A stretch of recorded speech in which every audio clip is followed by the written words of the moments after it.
જે આરોપીઓ જે હતા આરોપીઓ હતા તેઓને બોલાવવામાં આવ્યા હતા શું માર્ગદર્શન આપવાનું શું કહેશો? અત્યારે હાલ ઝોન 2ના અમારી 6 પોલીસ સ્ટેશન છે વડોદરા સિટીની અંદર. એ અલગ અલગ પોલીસ સ્ટેશનના મેન્ટોર પ્રોજેક્ટ અંતર્ગત આ જે પણ ગુનામાં સંકળાયેલા માણસો હોય એમની ગતિવિધિ કેવી રહે છે, એ લોકો એવા કોઈ બીજા અન્ય ગુનાઓ સાથે ફરતી ના જાય અને એમના જે પણ ગુનાઓ છે એના ઉપર વોચ રહે.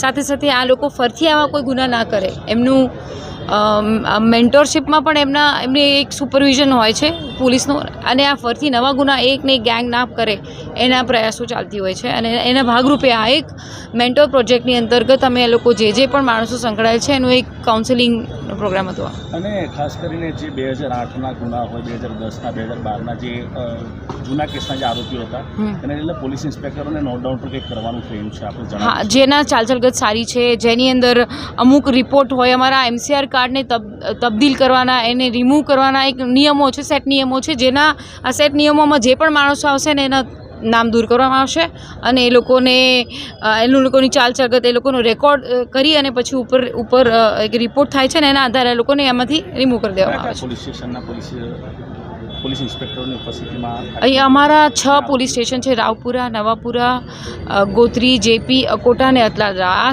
6 પોલીસ સ્ટેશનના જે ગુનેગારો છે, જે અમુક ચોપડે નોંધાયેલા છે પોલીસના, એમની લોકોની સતત એક પોલીસ એ લોકોની ચાલગત વોચ કરતી હોય છે.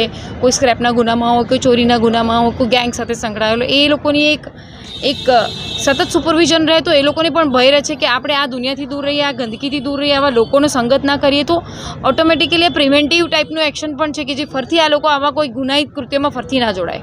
Thank you.